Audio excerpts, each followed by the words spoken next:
पाकिस्तान की गैस की ज़रूरियात के हवाले से बताइएगा कि ज़रूरत कितनी है और दस्तयाब कितनी है और दरामद कितनी की जाती है। जी बहुत शुक्रिया।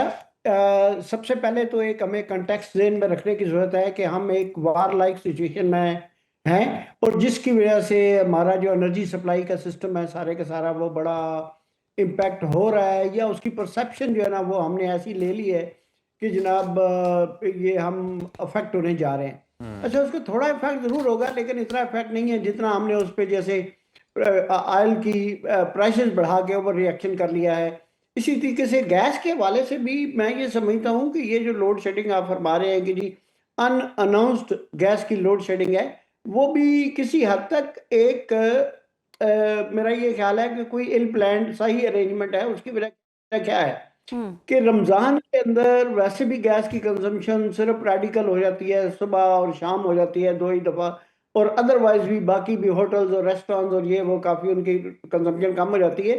सो मतलब इसको करने की जरूरत है नहीं थी। उसकी वजह यह है कि ऑयल का ये गैस की प्राइसेस ऑलरेडी पिछले 2-3 सालों से इतने ज़्यादा कर दिए हैं कि कंजम्पशन वैसे ही गैस की बहुत कम हो गई है, इवन इलेक्ट्रिसिटी की भी कम हो गई है। सो ये एक ओवर रिएक्शन है। वजह क्या है, मैं बड़ी जिम्मेदारी से इसलिए नहीं कह सकता कि हमारा कोई भी स्टेटिस्टिक्स या जो नंबर है वो कोई भी रिलायबल डाटा नहीं है कि अच्छा। जिस भी सोर्स से आप पता करेंगे आपको एक डिफरेंट नंबर मिलेगा। सो ये जिसको कहते हैं ना गेस्टिमेशन के बेसिस पे ये डिसीजन लिए जा रहे हैं। बट जनरली जो मैंने अर्ज किया है कि क्योंकि कंजम्पशन वैसे ही गैस की कम हो गई है और 2 दिन पहले तक गैस का सिस्टम जो ट्रांसमिशन सिस्टम है उसके अंदर जो लाइन पैक है वो 5 BCF के क्लोज जो है ना लाइन पैक ऑलरेडी गैस है हमारी सिस्टम्स के अंदर वैसे ही पड़ी हुई है। फर्दर हमारे लोकल गैस के आपको पता है ऑयल फील्ड है, गैस फील्ड हैं जहाँ पे गैस प्रोड्यूस होती है और वो गैस भी सिस्टम के अंदर आती रहती है। सो मुझे नहीं पता कि ये ओवर रिएक्शन क्यों हो रहा है। ये वही बात है, ऑयल की प्राइस में ओवर रिएक्शन किया गया है। मेरा ख्याल है कि हाँ, केयरफुल जरूर रहने की जरूरत है लेकिन पब्लिक को काम करके पब्लिक को ऑन बोर्ड लेके कि भाई ये हालात है, आप किसी बिल्कुल, तरीके अवाम से को भी किसी फैसले में शामिल किया जाए। ये नहीं होनी चाहिए कि कोई हुकूमती तर्जुमान किसी टीवी स्क्रीन पर बैठे और कहे कि अगर हम इससे ज्यादा भी बढ़ा लेते तो आपने क्या कर देना था, और ऐसा हुआ भी है एक्चुअली। आरिफ साहब, ईरान और अमेरिका के दरमियान हालिया कशीदगी वाकई पाकिस्तान की गैस सप्लाई चेन को बहुत बुरी तरह मुतासर कर सकती है आने वाले दिनों में। सर देखें, वो सिर्फ मुतासर करेगी जो आपकी कतर से LNG आती है उसको जी। मुतासर कर सकती है, क्योंकि पहले ही दिनों में जो ही ये वार शुरू हुई है तो कतर से उन्होंने कहा जी हमारी LNG की जो डिस्पैच है वो कम हो गई है। अच्छा, हम तो पहले वैसे ही बेग कर रहे थे इन कतर को कि जी हमें इतनी ज़्यादा ज़रूरत नहीं है, हमारे नंबर ऑफ कार्गोज जो कॉन्ट्रैक्ट के अंदर लिखे हैं उनसे कम कर दो। सो ये होगी, यस इम्पैक्ट होगा, लेकिन ये इतना ज्यादा इम्पैक्ट नहीं है कि हमारी वो उसको बर्दाश्त ना कर सकें। हमने ऐसा प्लान करके प्राइसेस इतनी ज्यादा बढ़ा दिए हैं, आपने GDP के इतना एडवर्स और नेगेटिव इम्पैक्ट ऑलरेडी क्रिएट कर दिया है कि इससे ज्यादा नुकसान मेरा नहीं ख्याल कि छोटी मोटी डिसरप्शन से हमारी इकोनॉमी को होगा। लेकिन अब आरिफ ये साहब, जो सूरत हाल बनी हुई है अभी तो यही कहा जा रहा था कि 25 से 28 दिन का ज़ख़ीरा मौजूद है, कोई इतनी फ़िक्र की बात नहीं है। अभी तो वो ज़ख़ीरा इस्तेमाल होना शुरू नहीं हुआ था कि प्राइस बढ़ गई है तो ज़ख़ीरा ख़त्म हो जाएगा, तो फिर क्या सूरत हाल होगी?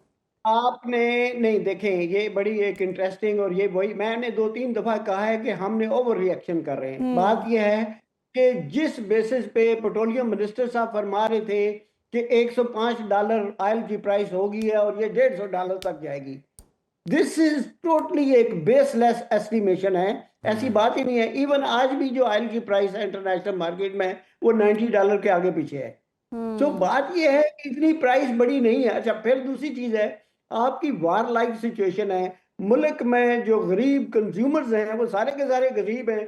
जो पहले 2-4 साल पहले अमीर भी होते थे वो भी गरीब हो गए हैं। इतनी जी। ज्यादा आपने महंगाई करवा दी है। और अब ये क्या हुआ है, अब क्या हुआ है, आपने सिर्फ वो ऑयल की प्राइस अभी बढ़ी नहीं है, आपका जो ऑयल प्राइसिंग का एक साइकिल होता है 2 हफ्ते का, आपने उसको भी रिड्यूस करके विद इन 1 वीक आपने दोबारा जो है वो ऑयल की प्राइस बढ़ा दी। आपको बहुत जल्दी थी कि लोगों को जो रिप ऑफ करें। बेसिकली इसकी जरूरत नहीं थी। आपने खुद सही फरमाया कि 2 हफ्ते का स्टॉक जी। होता है, वो स्टॉक प्रीवियसली परचेज प्राइस पे है।